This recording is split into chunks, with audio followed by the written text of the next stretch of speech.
Hey guys, welcome back to my channel our study Adda. तो आज हम देखने वाले हैं सूरदास चैप्टर की शॉर्ट टाइप समरी। तो सबसे पहले मैं आपको बता दूं कि इस चैप्टर में 3 कैरेक्टर्स हैं, कृष्ण जी, उद्धव और गोपियाँ।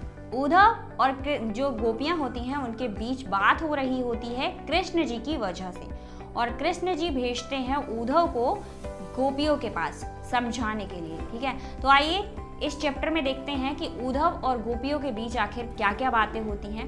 तो इस चैप्टर में आपको 4 पद दिए गए हैं, 4 पद में क्या क्या बातें हुई। पहले भाग मतलब पहला जो पद है उसमें गोपियां कहती हैं उद्धव से, एक व्यंग सा करती हुई कहती हैं कि तुम तो बहुत ही भाग्यशाली हो जो किसी के प्रेम में नहीं पड़े। तुम्हारी तो दशा कमल के पत्ते और तेल की गगरी जैसी है, जो पानी के संपर्क में आकर भी एक दूसरे के प्रभाव से बचे रहते हैं। अब इस लाइन का क्या तात्पर्य है कि कमल का पत्ता पानी में रहते हुए भी एक भी बूंद पानी अपने ऊपर नहीं रखता, और तेल की गगरी पर अगर हम पानी डालते हैं तो पानी की कोई बूंद नहीं रुकती। तो उसी प्रकार तुम हो कृष्ण जी, जो कि प्रेम करना सिखाते हैं। उनके पास रहकर भी तुम प्रेम से वंचित हो, तो तुम्हारी दशा भी उस कमल के पत्ते जैसी है। ठीक है, लगता है तुमने कभी प्रेम रूपी नदी में डुबकी लगाई ही नहीं, और तुमने कभी कृष्ण से प्रेम किया ही नहीं। वो तो हम ही मूर्ख थे जो कृष्ण से प्रेम कर बैठे और प्रेम के जाल में चींटियों की तरह उनसे चिपक गए। जैसे गुड़ से चींटी चिपकी रहती है, वैसे ही हम कृष्ण से चिपके रहे। अब उसके बाद आता है हमारा सेकंड पार्ट, मतलब सेकंड पद में क्या बात करती हैं गोपियां उद्धव से। तो दूसरे पद में उद्धव से कहती हैं, हमारे मन में बहुत सारी बातें हैं जो हम कृष्ण से ही कह सकते हैं, वे तो आए नहीं, और किसी दूसरे से कहकर हम वो बातें हल्की नहीं, मतलब किसी और व्यक्ति को बताकर हम उन बातों को व्यर्थ नहीं करना चाहते। तो जो बातें हमारे मन में थी वो बातें हमारे मन में ही रह गईं।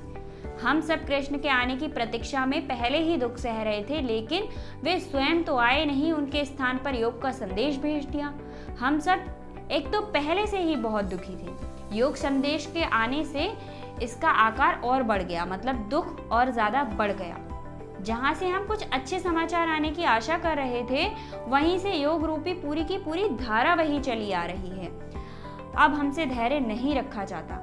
उन्होंने तो मर्यादा ही तोड़ दी। मर्यादा तो यह होती है कि अगर आपको कोई प्रेम करता है तो आप भी बदले में उसे प्रेम करें, पर कृष्ण जी ने वो मर्यादा तोड़ दी, वो वापस नहीं आए और हम उनसे प्रेम करते रहें और उन्हें हमसे कोई प्रेम नहीं है। उसके बाद आता है हमारा थर्ड पद। ठीक है, थर्ड पद में जो गोपियां होती हैं वो कहती हैं उद्धव से कि कृष्ण उनके लिए हरियल पक्षी के समान है।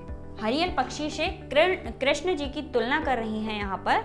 जिस प्रकार हरियल पक्षी अपने पंजों से लकड़ियां पकड़े रखता है और किसी भी स्थिति में नहीं छोड़ता, हरियल पक्षी होता है वो लकड़ियों को पकड़े रखता है और किसी भी स्थिति में उन्हें नहीं छोड़ता, उसी प्रकार हमने कृष्ण को मन कर्म वचन से अपने हृदय में बसा रखा है। वे दिन रात कृष्ण का ही नाम लेती रहती हैं।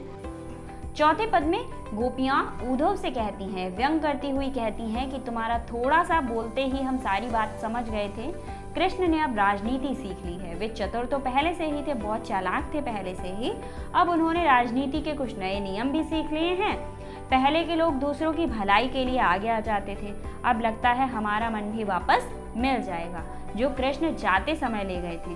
गोपियां उद्धव से कहती हैं, अब लगता है हमारा मन वापस मिल जाएगा जो कृष्ण जी गए थे तो अपने साथ ले गए थे, लेकिन अब वे स्वयं पर ही अन्याय करने लगे हैं। कृष्ण राजधर्म तो यह कहता है, मतलब जो कृष्ण ने राजधर्म बनाया था वो तो यह कहता था कि प्रजा को किसी भी प्रकार से सताया ना जाए।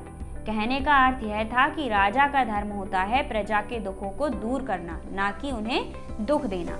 बट जब वो गोपियों के पास नहीं आते हैं तो वो खुद पर ही अन्याय करने लगते हैं, क्योंकि कृष्ण जी थे, उनको भी बहुत ज़्यादा लगाव था, ठीक है, गोपियों से। तो जब वो वापस नहीं आते तो खुद पर ही अन्याय करने लगते हैं। तो गोपियां कहती हैं कि कृष्ण जो कृष्ण धर्म है उसके अनुसार वो खुद पर अन्याय कर रही हैं। अब हमें लगता है कि हमारा मन हमें वापस मिल जाएगा।